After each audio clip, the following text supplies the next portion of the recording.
కొరింథీయులు ఒక దిద్దుబాటు పుస్తకం జెఫర్సన్విల్, ఇండియానా, యుఎస్ఏ, 1957 ఏప్రిల్ 14. స్నేహితులారా, శుభోదయం. ఈ ఉదయమున నా గొంతు కొంచెం బొంగురుపోయి ఉన్నదని నేను సహోదరుడు నెవిల్కు చెప్పాను. మరియు ఈ రానున్న ఉజ్జీవం ఈ ఉదయమున మీకు బోధించుటకు నేను ప్రయత్నం చేయను. ఏలయనగా నా గొంతు ఎంతగానో బొంగురుపోయినది. అయితే ఇక్కడ మనం ఒక చిన్న గుంపుగా ఉన్నందున నేను ఒక చిన్న సండే స్కూల్ పాఠం వలె తీసుకుంటాను. తరువాత కొంచెం ఆయనను బోధించనీయండి. కాబట్టి మనం ఒక చిన్న పాఠమును 15 లేక 20 నిమిషాలు నేను బైబిల్ నుండి తీసుకుంటాను. బహుశా ప్రభువు దాని నుండి ఏదైనా మనకు కొంత ఇస్తాడు. ఇప్పుడు ఆయన మనకు అత్యంత మంచివాడుగా ఉన్నాడు. అత్యంత మంచివాడై ఉన్నాడు. కాబట్టి మనం అలసిపోయి ఉన్నాము. నేను గత రాత్రి కొంచెం ఆలస్యంగా వచ్చి ఉన్నాను. నేను దాని తర్వాత లోపలకు వచ్చినప్పటి నుండి నాకెన్నో టెలిఫోన్ కాల్స్ వచ్చి ఉన్నవి. మరియు నేను దాన్ని గమనించి ఉన్నాను. నా చిన్న బాలుడు ఒక గ్లాస్లో నుండి తన చేతి నిండా గింజలు తీసుకొని ఆ గింజలను నములుచు మరియు తినివేయుచున్నాడు. మరియు ఆ గ్లాస్లో ఉన్న వాటిని అతడు మింగివేయుచున్నాడు. కాబట్టి మేము అతన్ని పట్టుకొని నోటిలో నుండి వాటన్నిటినీ తొలగించి అతన్ని శుభ్రపరిచి ఉన్నాము. ఆ తర్వాత మేము అతనితో ఇక్కడ రాత్రిలో అతి దీర్ఘకాలం గడిపి ఉన్నాము. అందుచేత ఒక విధంగా అలసిపోయి ఉన్నాము. మరియు నేను తిన్నగా 12 గంటలకు లేచి కెంటకీలోనికి వెళ్ళి అక్కడ ఒకరిని కలుసుకొనుటకు నేను వెళ్ళవలసి ఉన్నది. మరియు తర్వాత ఈ రానున్న వారం మన కూటములు వస్తాయి. ఇప్పుడు నేను సాధ్యమైతే కొన్ని రాత్రులు మాట్లాడుటకు ప్రయత్నం చేస్తాను. నాకు జలుబు చేయలేదు, కాబట్టి చివరకు నా స్వరం నేను కోల్పోవునంతగా నేను బోధించి ఉన్నాను. చూడండి, తిన్నగా ఈ 4 నెలలు బోధించి ఉన్నాను. మీరు చూడండి, ఆ కారణమును బట్టి దాని తర్వాత నేను కెనడా దేశం వెళ్తాను మరియు తర్వాత తిరిగి మన సాధారణ కూటములకు వస్తాను మరియు విదేశములకు వెళ్తాను. ఇప్పుడు నేను అక్కడ కూర్చొని ఉండగా కొన్ని క్షణముల క్రితం లియో మరియు జేనేతో మాట్లాడుచున్నాను. ఒక లేఖనమును గూర్చి నేను ఆలోచన చేయుచున్నాను. దానిని ఉదయమున మనం తీసుకుందాము. ఇప్పుడు మొదటిగా అలాగైతే 1 నిమిషం పాటు నేను కూర్చొనబోచున్నాను, ఎందుకంటే నేనెంతో అలసి ఉన్నాను. మరియు నేను ఇలా తలంచాను, సంఘం బయట కూర్చొని ఉండగా నేను గదిలో కూర్చుండుట అది మంచిగా ఉండదు. ఎందుచేత ప్రభువు ఇంకా అక్కడకు వచ్చి ఉండలేదు. ఆయన ఎక్కడ ఉంటాడో అక్కడకు నేను రాగోరుచున్నాను. కావున ఈ ఉదయమున నేను ఇక్కడకు తేబడిన కారణములలో ఒకదాన్ని నేను చూస్తానని నేను నమ్ముచున్నాను. సహోదరుడు లిటిల్ ఫీల్డ్ ఇక్కడ ఉన్నాడు. కూటం ముగించబడిన తర్వాత ఒక క్షణం నన్ను అతడు చూడగోరుచున్నాడు. సహోదరుడు లిటిల్ ఫీల్డ్ టెన్నెసీ పట్టణం నుండి ఇక్కడకు వచ్చాడు. ఈ మధ్యనే ఒక హై స్కూల్లోని జిమ్నాజియంలో అతడు పెద్ద కూటములను అక్కడ కలిగి ఉన్నాడు. ఆ పట్టణం యొక్క పేరున నేను చెప్పలేకపోవచ్చున్నాను. లిటిల్ ఫీల్డ్ సోదరుడా, నీవెక్కడి నుండి వచ్చి ఉన్నావు? Cleveland, Tennessee. కాబట్టి అక్కడ మేము అద్భుతమైన సమయాన్ని గడిపి ఉన్నాము. మరియు అతడు ఇక్కడకు వచ్చి ఉన్నాడు. నాకు హలో చెప్పుటకు మార్గమంతటి గుండా వచ్చి ఉన్నాడు. కాబట్టి నేను అతనితో ఈ ఉదయమున కింద వేచి ఉండమని చెప్పాను. ఈ ఉదయమున మనం మరొక స్థలమునకు వెళ్ళుచున్నాము మరియు అక్కడ మరికొందరు స్నేహితులను మనం దర్శించుకోర్చున్నాము. అక్కడ బోధించుట లేదు, కేవలం వారిని దర్శించుట. ఎందుకనగా నేను వారికి వాగ్దానం చేసి ఉన్నాను. తర్వాత సహోదరుడు లిటిల్ ఫీల్డ్ మరియు డాక్టర్ లీలాండ్ అనువారు ఇక్కడ ఉన్నారు. కాబట్టి ఉదయంలోనికి వచ్చిన కారణమేమనగా వారి దగ్గరకు వచ్చిన వారిని చూచుటకే. ఇప్పుడు కొరింథీయులకు రాసిన పత్రికలో 10వ అధ్యాయం మొదటి 4 లేదా 5 వచనములు కొన్ని క్షణముల పాటు మనం దాన్ని ధ్యానించి చూద్దాము. అప్పుడు మన సోదరుడు బోధించుటకు సమయం కలిగి ఉంటాడు. ఇప్పుడు మొదటిగా ఆయన సన్నిధిలో మనం తలలను వంచుదాము. ధన్యుడగు పరలోకపు తండ్రి, ఈరోజు నిజానికి కృతజ్ఞత గల హృదయములతో నీ ముందు మేము దీనంగా మా తలలు వంచి మా జీవితంలోని మంచి కార్యములన్నిటి కొరకు నీకు మా కృతజ్ఞతాస్తుతులు చెల్లించుచున్నాము. మరియు జీవితమే దానికై అది ఒక పోరాటంగా ఉన్నదని మేము గ్రహించుచున్నాము. దానిని మేము ఒక మార్గంలో కలిగి ఉండకపోయినట్లయితే మేము ఆ పోరాటమును మరి ఒక మార్గంలో కలిగి ఉన్నాము. అయితే ఒక మహిమకరమైన దినమున ఆ పోరాటం ముగిసిపోతుంది. మరియు మేము ఆయనను ప్రేమించినప్పటి నుండి ఎవరి కొరకు ఎదురు చూస్తున్నామో మాకు బంధువుగా మారి మాకు పరిచయమైన ఆ యేసుని మేము చూస్తాము. ఒక దినమున మేము ఆయనను చూస్తామని ఎరిగి ఉన్నందులకు మేమెంతో సంతోషిస్తున్నాము. ఇప్పుడు ఈ రోజు మాకు అనువుగా ఉండుటకు ఆ సింధూర వృక్షం కిందకు మమ్మలను లాగుకొని ఉండగా, ఇది వరకు జరిగి ఉన్నట్లుగా అబ్రహాము వలె అతడు అక్కడ కూర్చొని వేచి ఉండగా, దేవుడు మరియు 2 దేవదూతలు అతని యొద్దకు వచ్చి మాట్లాడి ఉన్నారు. మరియు ఈ ఉదయమున నీవు మా యొద్దకు వచ్చుటకు మేము ఎదురు చూచున్నాము. ప్రభువా, మేము దాన్ని చుట్టూ సహవాసం చేయుచుండగా నీ వాక్యం ద్వారా మా హృదయములతో మాట్లాడండి. మాకు ప్రియమైన మా సంఘ కాపరిని దీవించండి. ప్రభువా, నీవు ఆయనకు బలమును మరియు ధైర్యమును దయచేయుమని మేము ప్రార్థన చేయుచున్నాము. ఈ చిన్న సంఘమును, దాని యొక్క పెద్దలను, ఇక్కడ దానికి సంబంధించిన వారినందరినీ, ప్రభువా, ఇక్కడకు వచ్చు వారినందరినీ, ఇక్కడ మాత్రమే కాదు ఇతర స్థలంలో ఉన్న వారిని, విశ్వవ్యాప్తమైన మీ సంఘమును దీవించండి. ఈ ఉదయంన మమ్మను దర్శించుచు మాతో ఉన్న సోదరులందరినీ ఈ కూడికలో దీవించండి. మీరు వారితో ఉండి వారిని బలపరచమని మేము ప్రార్థన చేయుచున్నాము. మా పాపములను క్షమించండి మరియు నీ వాక్యం ద్వారా మాతో మాట్లాడండి. క్రీస్తు నామంలో మేము అడుగుచున్నాము, ఆమెన్. నేను పొరబడని ఎడల సహోదరుడు కోట్స్ ఈ ఉదయమున మనతో కూర్చుని ఉన్నాడు. అతడు గత రాత్రి వెటరన్ హాస్పిటల్లో ఉన్న క్యాన్సర్ రోగులకు ప్రార్థన చేయవలసి ఉండెను. మరియు ఈ ఉదయమున బ్రదర్ కోట్స్ మరియు ఆయన భార్యను చూచుటకు మనం ఆనందించుచున్నాము. ఇప్పుడు కొరింథీల గ్రంథంలో 10వ అధ్యాయం. ఈ కొరింథీల పత్రిక ఒక దిద్దుబాటు పత్రిక అయి ఉన్నది. కొత్త నిబంధన అంతటిలో ఈ సంఘంలోని నాయకులు మాత్రమే ఎంతో ఇబ్బందిలో ఉన్నట్లుగా కనబడుచున్నది. అయితే కొరింథీలు ఎల్లప్పుడూ ఇబ్బందిలో ఉన్నారు. మనం తప్పక కొరింథీల పత్రికను తీసుకొనవలసి ఉన్నది. పౌలు వారి యొద్దకు తిరిగి వచ్చినప్పుడు ఒకడు భాషలు మాట్లాడవలనని, ఒకడు కీర్తనను పాడవలనని, మరి ఒకడు ఒక అనుభూతిని లేక ఉద్రేకమును కలిగి ఉండవలనని ఉన్నారు. మరియు వారిని తిన్నగా చేయుటలో ఈ కొరింథీలతో అతడు ఎల్లప్పుడూ ఇబ్బంది కలిగి ఉన్నాడు. మనం గమనించినట్లయినా ఆయన వారికి లోతైన సంగతులను బోధించలేకపోయాడు. వారు కేవలం ఒక చిన్న బిడ్డ తరహాలో ఉండి ఉన్నారు. అతడు ఎఫెసులో ఉన్న వారికి మరియు రోమ్లో ఉన్న వారికి లోతైన సంగతులను ఉపదేశించినట్లుగా అతడు లోతైన గొప్ప వర్తమానములతో అతడు కొరింథీల వద్దకు వెళ్ళలేకపోయాడు. ఏలయనగా వారు వాటిని తీసుకునే స్థితిలో లేరు. వారు చిన్న చిన్న ఉద్రేకములపై మరియు చిన్న కార్యములపై ఆ విధంగా ఆధారపడి ఉండిరి. కేవలం మంచిది, ప్రభువుకు స్తోత్రం, నేను దాన్ని కలిగి ఉన్నాను అని అన్నారు. నేను ఒక ప్రత్యక్షతను కలిగి ఉన్నాను, నేను ఒక కీర్తనను కలిగి ఉన్నాను, నేను ఒక ప్రవచనమును కలిగి ఉన్నాను. పౌలు అన్నాడు, ఇవన్నీ తప్పిపోతాయి. చూసారా, వాటిలో ప్రతిదానిని మనం మితిమీరినట్లుగా నమ్మరాదు. అందుచేత అతడు సంఘమునకు ఏమి ఇవ్వబోచున్నాడు? అది లంగరు అయి ఉన్నది. మనం అక్కడ క్రీస్తులో లంగరు వేయబడతాము. అక్కడ మనం ఉద్రేకముల మీద నమ్మకమును ఉంచము, ప్రత్యక్షతల మీద మనం నమ్మకమును ఉంచము. ఈ సంగతులను మనం నమ్మము. కేవలం క్రీస్తునే మనం నమ్ముతాము. అది విశ్వాసం ద్వారానే మనం అక్కడ బయటకు కదులుతాము. మనం గమనిస్తాము, పౌలు ఎఫెసులో ఉన్న వారికి వారు ఎలా జగత్పునాదికి ముందే దేవుని యొక్క కుమారులుగా స్వీకరించుటకు ఎలాగు నిర్ణయించబడ్డారో అతడు వారికి బోధించగలడు. ఇప్పుడు అతడు కొరింథీలకు దాన్ని గూర్చి ఏమీ తెలియదు.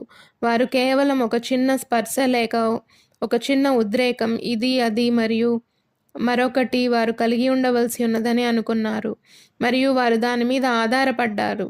అతడు వారికి లోతైన సంగతులను ఉపదేశించలేకపోయాడు. కాబట్టి అది ఒక గొప్ప సంగతి అని నేను అనుకుంటాను. లోతైన సంగతులను బోధించగలుగుచు ప్రజలను నీవు కలిగి ఉన్నప్పుడు పరిశుద్ధాత్ముడు ఈ గొప్ప సత్యములను ప్రజల హృదయములలోనికి వాటిని లంగరు వేసి చుట్టివేయగలడు. అప్పుడు వారు ఎక్కడ నిలబడి ఉంటారో వారు ఎరిగి ఉంటారు. అది ఉద్రేకమా లేక ఉద్రేకం కాదా, ప్రవచనమా లేక అది ప్రవచనం కాదా, అది ఏమై ఉన్నప్పటికీ అది ఏదైనను అప్పుడు మనం దాన్ని చేయము. ఇప్పుడు గుర్తుంచుకోండి, దేవుడు ప్రవచనం ద్వారా మరియు అలాంటి కార్యముల ద్వారా పనిచేయడం నేను చెప్పుటలేదు. అయితే మనం వాటి మీద ఆధారపడరాదు. దానికంటే లోతైన పట్టును మనం కలిగి ఉన్నాము. మీరు చూడండి, కారణం అతడు అన్నాడు, ప్రవచనంలైనను నిరర్ధకమగును, భాషలను అక్కడ నిలిచిపోతాయి. మరియు ఎక్కడైతే ఆ కొరింథీలు కలిగి ఉన్న ఉద్రేకములన్నీ వారు రక్షించబడి ఉన్నారనుటకు వాటిలో ఒక్కటి కూడా రుజువు కాదు. వాటిలో ఒక్కటి కూడా వారు రక్షించబడి ఉన్నారనుటకు రుజువు కాదు. నీవు కేకలు వేయగలవు అని కాదు, నీవు ప్రవచించగలవు, నీవు రోగులను స్వస్థపరచగలవు, నీవు భాషలతో మాట్లాడవచ్చును, నీవు భాషలకు అర్థం చెప్పవచ్చును, నీవు జ్ఞానమును కలిగి ఉండవచ్చును, నీవు బుద్ధివాక్యమును కలిగి ఉండవచ్చును. వాటిలో ఒక్కటి కూడా నీవు రక్షించబడి ఉన్నావని భావం కాదు. వాటిలో ఒక్కటి కూడా రుజువు కాదు. నీ వాటన్నిటినీ కలిగి ఉండవచ్చును. 1 కొరింథీ 13వ అధ్యాయంలో పౌలు చెప్పి ఉన్నాడు, ఇవన్నీయు కలిగి ఉండి ఇంకనూ నీవు నశించగలవు. నేను వ్యర్థుడను. చూడండి, అయితే నీవు ప్రేమను కలిగి ఉన్నట్లయితే ఒక లంగరు. ఈ ఉదయంన నా భార్య మేల్కొనుటకు 1 గంట ముందుగానే నేను మేల్కొని ఉన్నాను. మరియు దేవుడు తన సంఘమును ఏకంగా ప్రేమ బంధముల చేత ఎలా ముడివేస్తాడో మరియు అది తప్పక ఎలా ఉండాలో ప్రభువు దాన్ని నాకు వివరిస్తూ ఉన్నాడు. ఎన్నడైనా తిరిగి జన్మించకుండా ఒక మనిషి రక్షించబడే మరొక మార్గం అక్కడ లేదు. ప్రభువు చిత్తమైన ఎడల రానున్న వారంలో నేను దాని మీద బోధించుకోర్చున్నాను. అది ఇప్పుడే నా హృదయంలో వాస్తవ రూపమును దిద్దుకొనుచున్నది. బహుశా ప్రభువు దాని మీద నాకు ఒక వర్తమానమును ఇవ్వవచ్చు. ఇప్పుడు ఈ ఉదయమున ఈ వర్తమానం అది నా హృదయంలోనికి వచ్చి ఉన్నట్లుగా అది ఒక హెచ్చరిక అయి ఉన్నది. మరియు పౌలు ఈ కొరింథీలను హెచ్చరించి ఉన్నట్లుగా నేను అనుకున్నాను.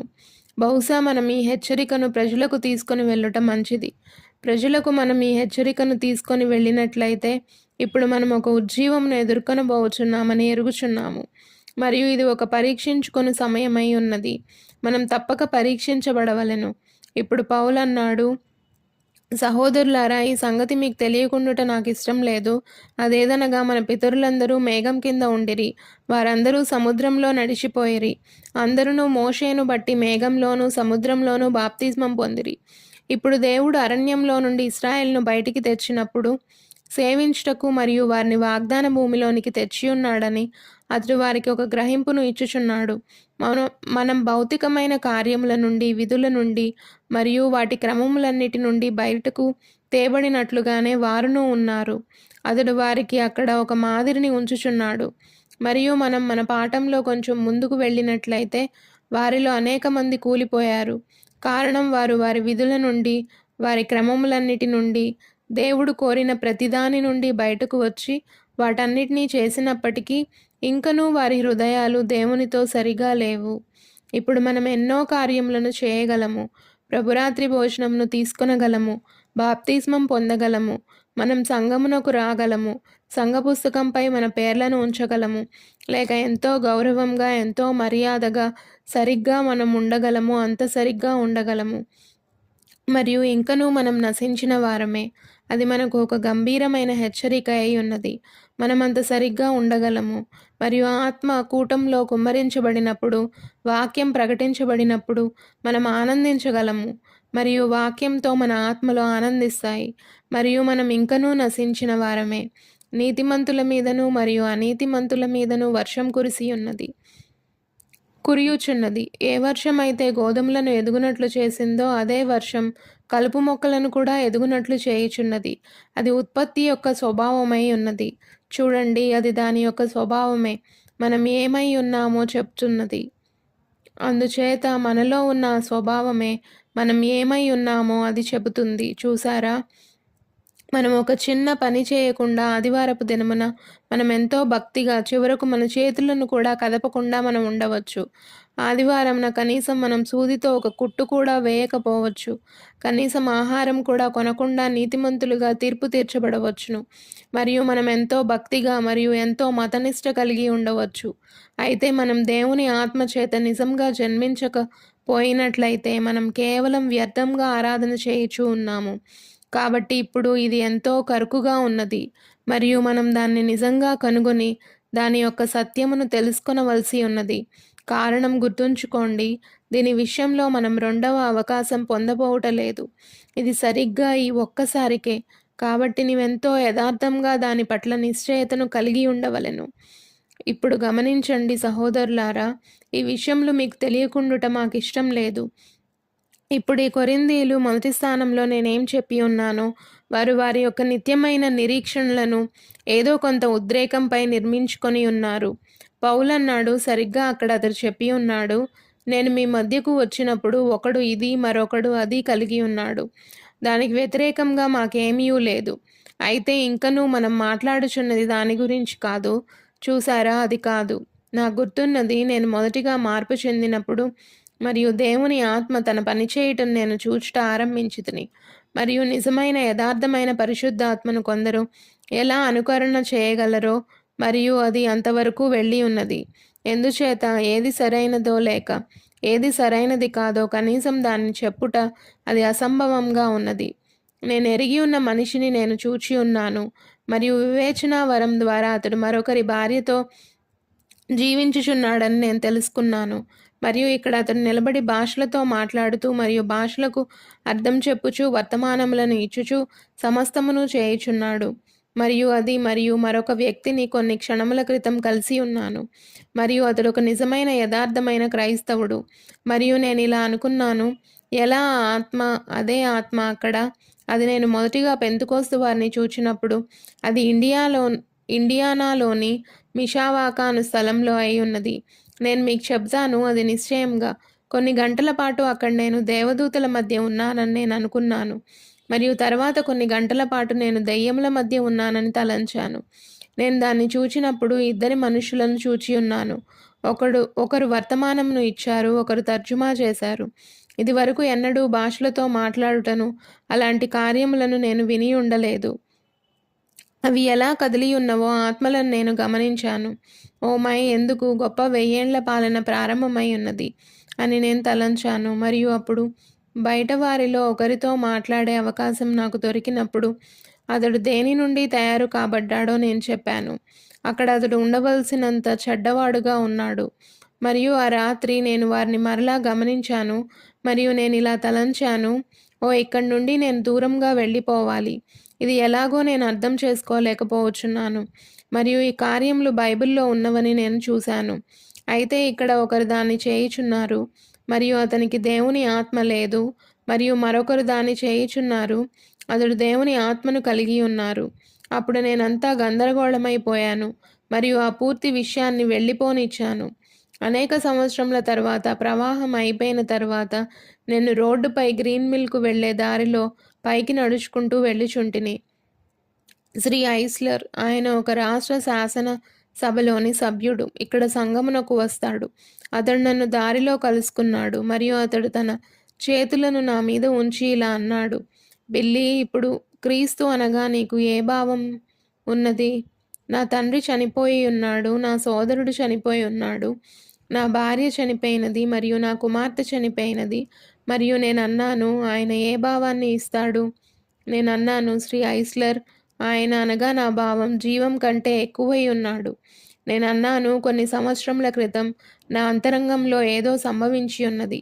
క్రీస్తు నా హృదయంలోనికి వచ్చి ఉన్నాడు, మరియు అది నాకంటే ఎక్కువగా అది మారి ఉన్నది. అది ఒకటి ఏదో సంభవించి ఉన్నది. అది నేను భక్తిపరునైనందువల్ల కాదు, అది దానివల్ల కాదు, అది కృప ద్వారా దేవుడు నాకు చేసిన కార్యమై ఉన్నది.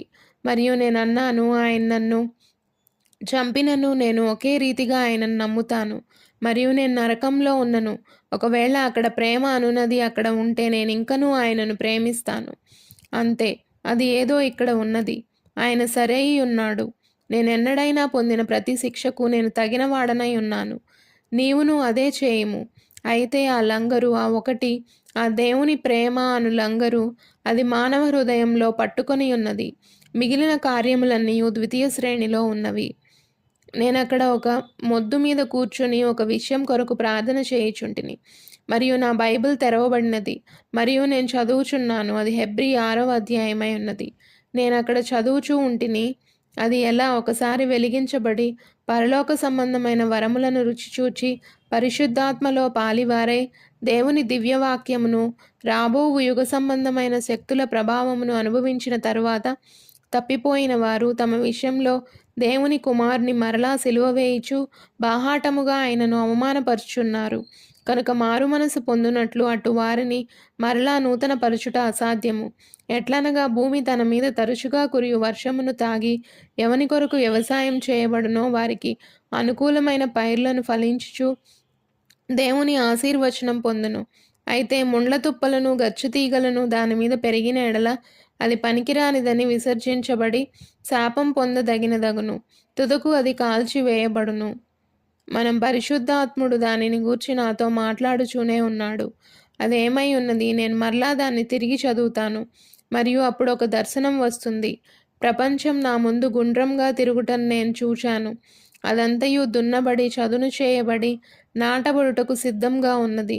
మరియు ఒక మనిషి తెల్లని వస్త్రములలో విత్తనములు నాటుచు బయలు వెళ్ళినాడు. అతడు గుండని భూమి మీద విత్తనములు చల్లి వెళ్ళిపోయిన తరువాత నల్లని వస్త్రములతో మరొక మనిషి అతని వెనుక విత్తనములు చల్లుచూ వెళ్ళాడు. మంచి మనిషి చల్లిన విత్తనములు పైకి మొలకెత్తి ఉన్నవి. అవి గోధుమలు. మరియు చెడ్డ మనిషి నల్లని వస్త్రములు ధరించుకున్న వ్యక్తి చల్లిన విత్తనములు మొలకెత్తి ఉన్నవి.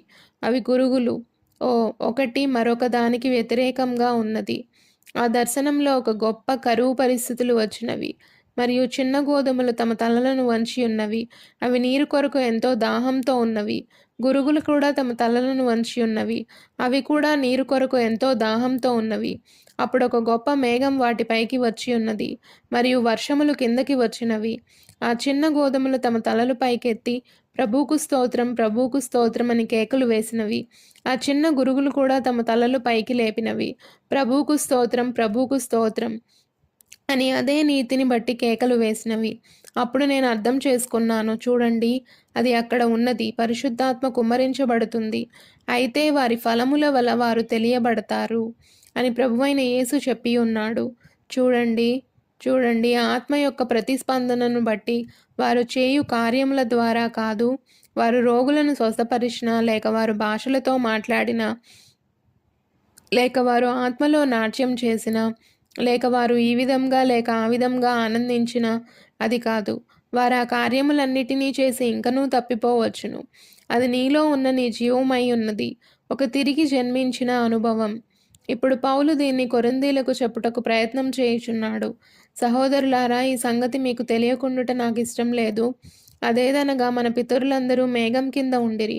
వారందరూ సముద్రంలో నడిచిపోయిరి. అందరూ మోషేను బట్టి మేఘంలోనూ సముద్రంలోనూ బాప్తిస్మం పొందిరి. ప్రతి ఒక్కరూ అరణ్యంలోనికి వెళ్ళిరి. యేసు అన్నాడు, ప్రభువా, ప్రభువా అని పిలుచు ప్రతివాడు పరలోకంలోనికి ప్రవేశించుడు గాని పరలోకమందున్న నా తండ్రి చిత్తం చేయువాడే ప్రవేశించును. నీవేం చెప్పుదువో అది కాదు. నీవు సువార్తను బోధించి మరియు ఇంకనూ నశించిపోగలవు. నిశ్చయముగా ఇది కేవలం చిన్నపిల్లల ఆట కాదు. ఇది పరిపూర్ణంగా అది లోతైనదై ఉన్నది. మరియు క్రైస్తవ్యం ఏదో ఒక చిన్న తేలికైన కల్పనా కథ వంటిది కాదు. మంచిది, నేను సంగమునకు వెళ్తాను మరియు వెళ్ళుట నా కర్తవ్యమై ఉన్నది. అది క్రైస్తవ్యం కాదు సోదరుడా. క్రైస్తవ్యం అది కాదు. అది దేవుడు చేసిన ఒక కార్యమై ఉన్నది. క్రీస్తులో దేవుడు నిన్ను ఎన్నుకొని ఉన్నాడు మరియు క్రీస్తుకు ఒక ప్రేమ కానుకగా నిన్ను సమర్పించి ఉన్నాడు. మరియు అది దేవుని ఎన్నిక పిలుపు. మరియు మనం అలాంటి ఒక వ్యక్తిగా ఉండే అవకాశమును కలిగి ఉన్నప్పుడు మరియు లోక సంబంధమైన చిన్న పాత సంగతులకు దానిని మనం త్రోసివేస్తే, ఇప్పుడు మనం ముందుకు వెళ్ళుచుండగా వినండి. మరియు వారందరూ అదే ఆత్మ సంబంధమైన ఆహారమును భుజించిరి. నీవు దానిని విన్నావా? 3వ వచనం. వారందరూ ఒకే ఆత్మ సంబంధమైన ఆహారమును భుజించిరి. అతడు దేనిని గూర్చి మాట్లాడుచున్నాడు? సంఘం యొక్క కర్మకాండలను గూర్చి. ప్రజలు సంఘంలోనికి వచ్చి మరియు వారు మారు మనసు పొంది ఉన్నామని చెప్తారు. ప్రభువైన యేసునామమును తీసుకొనుచు క్రీస్తులోనికి బాప్తిస్మం పొందుతారు. మరియు వారు దాన్ని అరణ్యంలో కూడా చేసి ఉన్నారు. పౌలు అన్నాడు, కొరింథీయులను చేసినది అదియే. వారు వచ్చి క్రీస్తులోనికి బాప్తిస్మం పొంది ఉన్నారు. బాహ్యంగా క్రీస్తును తీసుకొని ఉన్నారు. వృత్తిపరంగా ఆయనను స్వీకరించినట్లుగా వారి నమ్మకమును ప్రకటించి ఉన్నారు. జ్ఞానయుక్తంగా వారు ఆయనను అంగీకరించి ఉన్నారు. అయితే సోదరుడా, అది తెలివి కంటే మరి ఎంతో ఎక్కువగా ఉన్నది. అది దానికి పైగా వెళ్తుంది. అది యథార్థమైన పుట్టుకకు వెళ్తుంది. ఏదో ఒక ఉద్రేకభరితమైన మానసిక ఆలోచన కాదు. అయితే అది ఒక జన్మ అయి ఉన్నది, ఒక అనుభవం. అది తిన్నగా నీ హృదయాంతరంగంలోనికి వెళ్ళి అది అంతరంగంలోని అంతరంగ జీవిని మార్చివేస్తుంది. మరొక మాటలో, అది నీవు ఇదివరకు చేయని కార్యములను చేస్తుంది. అది నీవు ప్రేమించలేని వారిని ప్రేమించేటట్లు చేస్తుంది. అది నీవు ఎన్నడైనా తలంచని, నీవెన్నడైనా ప్రవర్తించని రీతిలో అది నీవు ప్రవర్తించినట్లు చేస్తుంది. పరిస్థితులు విషమించినప్పుడు అది నీ యొక్క లంగరై ఉన్నది. నేను దాన్ని చేయగలనా అని నీవు ఆశ్చర్యపడవలసిన పని లేదు. ఓ కాదు, నేను దాన్ని చేయగలనా అన్నది కాదు. అది ఇదివరకే నా కొరకు చేయబడి ఉన్నది. నాలో ఉన్న క్రీస్తు తానే స్వయంగా దాన్ని చేసి ఉన్నాడు. మరియు ఆయన యొక్క లంగరునందు నేను కేవలం నమ్మిక కలిగి ఉంటాను. ఎంత అద్భుతమైన సంగతి! గమనించండి, వారందరూ ప్రభురాత్రి భోజనాన్ని చూస్తారు. దానిలో ఉన్న జీవం మనకు తెలుసు. అది ఒక సహజమైన ప్రక్రియ అయి ఉన్నది. ఏలయనగా అది ఒక చిన్న పొగమంచు వలె ఆకాశం నుండి కురిసి ఉన్నది. దాని మీద తేనెను కలిగి ఉన్న చిన్న అప్పములు. అప్పము అనగా అది ఒక చిన్న పెళసుగా ఉన్న బిళ్ళ. ఒక చిన్న కరిగిపోయే అప్పం లాంటిది. దానిపైన తేనె ఉంటుంది. వారందరూ దానిలో పాలు పొందిరి. ప్రతి ఒక్కరూ సముద్రమును దాటిరి మరియు మోషే ద్వారా ప్రతి ఒక్కరూ సముద్రం గుండా మేఘమును బట్టి బాప్తిస్మం పొందిరి. దేవుని యొక్క సేవకునిగా అతడి సూచనలను పాటించి వారందరూ బాప్తిస్మం పొందిరి. మనం ఈ దినమున ఉండినట్లుగా వారందరూ వెంబడించిన వారైరి. క్రైస్తవ సంఘం యొక్క గొప్ప సూచనలు ఇచ్చు వాని ద్వారా నీటి బాప్తిస్మం నొద్దకు పరిశుద్ధాత్మ ద్వారా నడిపించబడిరి. అతడన్నాడు, వారందరూ ఒకే మన్నాలో పాలు పొందిరి. అది ఏమి చేసినది? ఆ మన్నా మోషే, కాలేబు మరియు యెహోషువలకు పడిన రీతిగానే అదే మన్నా కోరహు మరియు అతని గుంపు వారందరికీ పడినది. వారందరూ ఏకంగా కలగలుపుగా ఉన్నారు. అందరూ బాప్తిస్మంలో పాలు పొందారు. అందరూ సభ్యత్వంలో పాలు పొందారు. అందరూ అదే ఒప్పుకోలులో పాలు పొందారు. మరియు ఇప్పుడు అందరూ ప్రభురాత్రి భోజనంలో పాలు పొందారు. మీకు అది అర్థమైనదా? ఆ గంభీరమైన హెచ్చరిక వైపు చూడండి. ఈ గుడారమునకు చెందిన వార్లారా, అది లోతుగా కిందకు నాటనివ్వండి. గుర్తుంచుకోండి, అది నీ యొక్క నిత్యత్వపు గమ్యము. అక్కడే తిన్నగా వేలాడుచున్నది. ఒక చిన్న వరద వలె లేక మరేదో. దానిని కేవలం అది నిన్ను దాటనీయవద్దు. దీనికి మనం తప్పక గౌరవమును ఇవ్వవలెను. అది ఇక ముందు నీవు జీవించుటయా లేదా అని దాని భావమై ఉన్నది. వారందరూ మోషేను బట్టి ఎర్ర సముద్రం గుండా బాప్తిస్మం పొంది ఉండిరి. వారందరూ ఒకే ఆత్మ సంబంధమైన వ్యక్తిని వెంబడించిరి. వారందరూ ఒకే దూత ద్వారా నడిపించబడిరి. వారందరూ సముద్రంలో బాప్తిస్మం పొందిరి. వారందరూ ఒకే ఆత్మ సంబంధమైన మన్నాను భుజించిరి. ఆ మన్నా క్రీస్తై ఉన్నాడు. క్రీస్తు కిందకి దిగివచ్చుచున్నాడు. ప్రతి రాత్రి మన్నా పరలోకం నుండి కిందకు దిగి ఉన్నది. వారి ప్రయాణంలో వారిని పోషించుటకు. అయినను వారు నశించిపోయిరి. క్రీస్తు పరమ నుండి దిగివచ్చి తన ప్రాణమును ఇచ్చి ఉన్నాడు. అది ఎవడైతే ఆయన యందు విశ్వాసం ఉంచునో వాడు నశించక నిత్య జీవమును పొందును. క్రీస్తు కిందకి దిగివచ్చి మన్నాగా మారాడు. ఒకే ఆత్మ సంబంధమైన దీవెనలను భుజించుటకు. అందుచేత పరిశుద్ధాత్మ తిన్నగా మన మధ్య కుమ్మరించబడవచ్చును. ఇద్దరి మీద, క్రైస్తవుల మీద, నిలువెచ్చని క్రైస్తవుల మీద, అర్ధవిశ్వాసుల మీద మరియు సరిహద్దుల విశ్వాసుల మీద పడవచ్చు. వారందరూ ఒకే ఆహారమును తింటారు. అయితే అది ఇంకను అది దాని భావం కాదు. ఓ, నాకు తగినన్ని మాటలు ఉంటే బావుంటుంది. ఇక్కడున్న ప్రతి వ్యక్తి హృదయంలో దాన్ని నేను లోతుగా నాటవలనని కోరుచున్నాను. ఇది ఎంత లోతైన విషయమో చూడండి. అది ఏదో దానితో నీవు ఆటలాడునది కాదు. ఇది సంగమునకు మాత్రమే వెళ్ళుటలేదు. ఇప్పుడు వినండి, వారందరూ ఒకే ఆత్మ సంబంధమైన మన్నాను భుజించిరి. దానిని గూర్చి ఆలోచించండి. ఆత్మ సంబంధమైన మన్నా. ఓ, నీవంటావు, నేను రక్షించబడి ఉన్నానని నాకు తెలుసు. హల్లెలూయా, నేను ఆత్మలో కేకలు వేసి ఉన్నాను. నేను దీన్ని స్పర్శించి ఉన్నాను. అది దానితో చేయనది ఒక్కటి కూడా లేదు. మీరు చూడండి, మన నిత్యత్వపు గమ్యమును మనం ఎలాంటి అనుభూతి మీద ఆధారం చేసుకున్నామో మనం జీవించుచున్న ఈ దినమున నీవు దాన్ని చూడగలవా? ప్రజలు ఎలా వారి యొక్క గమ్యమును ఒక చిన్న అనుభూతి మీద ఆధారం చేసుకున్నారో నేను దాన్ని పొంది ఉన్నాను. ఏలయనగా ఆ శక్తి నా గుండా ప్రవహించటం నేను సృష్టించాను. నేను దీన్ని చేశాను అని నీవంటావు. అది ఖచ్చితంగా సత్యమై ఉన్నది. మరియు నీవింకనూ తప్పిపోయిన వాడవే. ఓ, ఒక క్షణం మనకుంటే బావుంటుంది. కొరింథీ 13వ అధ్యాయమును మనం ఇక్కడ చూద్దాము. ఒక క్షణం. మరియు పౌలు ఇక్కడ తప్పక ఏం చెప్పవలసి ఉన్నాడో మనం విందాము. ఇక్కడే మనుషుల భాషలతోనూ దేవదూతల భాషలతోనూ నేను మాట్లాడినను ప్రేమ లేని వాడినైతే మోగడి కంచును గణగణలాడు తాళమునై ఉందును. అది ప్రేమ అయి ఉన్నది. ప్రవచించు కృపావరం కలిగి మర్మములన్నీయు జ్ఞానమంతయు ఎరిగిన వాడనైనను కొండలను పెకిలింపగల పరిపూర్ణ విశ్వాసం గలవాడనైనను ప్రేమలేని వాడనైతే నేను వ్యర్థుడను. ఉద్రేకంపై వారి యొక్క నిరీక్షణలను ఆధారం చేసుకున్న ఈ ఉద్రేకపూరితమైన సంఘంలోనికి ఈ వృద్ధ అపోస్తలుడు దానిని ఎంత దృఢంగా దిగగొట్టుచున్నాడో వినండి. ఇప్పుడు అది సండే స్కూల్ అయి ఉన్నది. ఇది ఒక దిద్దుబాటు స్థలమై ఉన్నది. ఇది ఒక ఉపదేశపు స్థలమై ఉన్నది. మరియు వేదిక మీద నిలబడి తప్పుగా నడిపించు మనిషికి శ్రమ. సోదరుడా, ఇది లేఖనమును లేఖనంతో పోల్చవలసిన సమయమై ఉన్నది. అది నిజము. బీదల పోషణ కొరకు నా ఆస్తి అంతయు ఇచ్చినను, కాల్చబడుటకు నా శరీరమును అప్పగించినను, ప్రేమలేని వాడనైతే నాకు ప్రయోజనమేమీ లేదు. చూడుము, నీ మంచి కార్యములన్నీయు, నీ మంచి పనులన్నీయు, నీవు కలిగి ఉన్న ఆత్మ సంబంధమైన కార్యములన్నీయు, నీవు కలిగి ఉన్న వరములన్నీయు, నీవు కలిగి ఉన్న ఉద్రేకములన్నీయు, నీవు కలిగి ఉన్న సమాధానమంతయు, దానితో చేయనది ఏమీ లేదు. ఒక్క క్షణం దాన్ని ఆలోచించండి. మరియు ఈ దినమున ఉన్న సంఘములను గూర్చి ఆలోచించండి. మన గొప్ప సంఘములు ప్రెస్బిటేరియన్, మెథడిస్ట్, బాప్టిస్ట్ మరియు సంఘ శాఖలు నేను నమ్ముచున్నాను అని వారు చెప్పి లోనికి వచ్చి ఉన్నందున, వారి పేర్లు సంఘ పుస్తకం మీద వ్రాయబడినందున అది సర్దివేయుచున్నదని వారు తలంచుచున్నారు. వారెంత దూరంగా వెళ్ళిపోయారు. మన పెంతెకోస్తు ప్రజలు ఇలా అనుకొనుచున్నారు.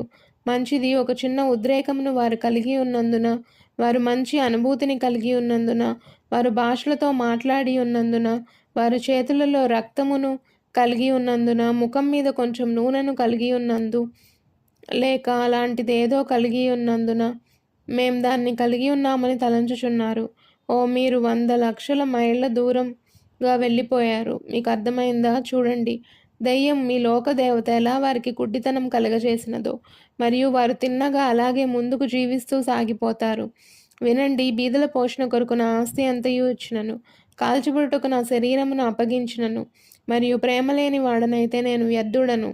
ఆ మంచి వరములన్నిటినీ, ఆ మంచి కార్యములన్నిటి వైపు చూడండి. నేను పేదవారిని పోషిస్తాను, నాకు మంచి హృదయం ఉన్నది, నేను ఇది చేస్తాను, నేను అది చేస్తాను, నేను సంగమునకు వెళ్తాను, నేను భాషలతో మాట్లాడతాను, నేను ప్రవచిస్తాను, నేను రోగులను స్వస్థపరుచుతాను, నేను సువార్తను బోధిస్తాను, ఈ కార్యములన్నీ నేను చేస్తాను. పౌలన్నాడు, ఇంకనూ నేను వ్యర్థుడనే, ఆ కార్యములన్నీ శరీరానుసారంగా అనుకరించబడవచ్చును. ఇప్పుడు అదేం చెప్తుంది? ప్రేమ దీర్ఘకాలం సహించును, అది దయ చూపించును. ప్రేమ మత్సరపడదు, అది స్వప్రయోజనమును విచారించదు, డంబంగా ప్రవర్తించదు. ప్రేమ త్వరగా కోపపడదు, దాన్ని ఆలోచించండి, అపకారమును మనసులో తలంచుకొనదు. దయ, ప్రేమ అనగా ఏమిటి? అది దేవుడై ఉన్నాడు. దేవుడు నీ యొద్దకు ఎలా వస్తాడు? ఒక పుట్టుక ద్వారా. చూడండి, ఇప్పుడు వారందరూ మోషేను బట్టి బాప్తిస్మం పొందిరి. వారందరూ ప్రభురాత్రి భోజనమును భుజించిరి. దేవుని నుండి వచ్చిన ఒకే మన్నాను వారందరూ భుజించిరి. వారిలో ప్రతి ఒక్కరూ ఒకే దానిని భుజించారు. ఈ దినమున మనం చుట్టూ నిలబడి వాక్యమును వింటాము మరియు దాని పట్ల ఆనందిస్తాము మరియు మన్నాని తీసుకొని భుజించి ఓ హల్లెలూయా అని అంటాము. అది మంచిది. ఓ, నేను దాన్ని మెచ్చుకుంటాను. అవును, నేను సంఘంలో బాప్తిస్మమును పొంది ఉన్నాను. నేను నా పనిని తీసుకొని దానిని చేస్తాను. సంఘ పుస్తకంలో నేను నా యొక్క పేరును ఉంచాను. నేను ఒక చార్టర్ సభ్యుడినై ఉన్నాను. దేవుడు నీకు ఏదైనా చేయకపోయినట్లయితే అవన్నీ పరిపూర్ణంగా వ్యర్థమే. అది అలా ఉన్నను, అవన్నీ నీవు చేసిన కార్యక్రమములు, అది నీ విశ్వాసం ఉత్పత్తి చేసిన కార్యములు. అయితే కొత్త జన్మ కొరకు దేవుడు నీకు ఏదైనా చేయనంత వరకు.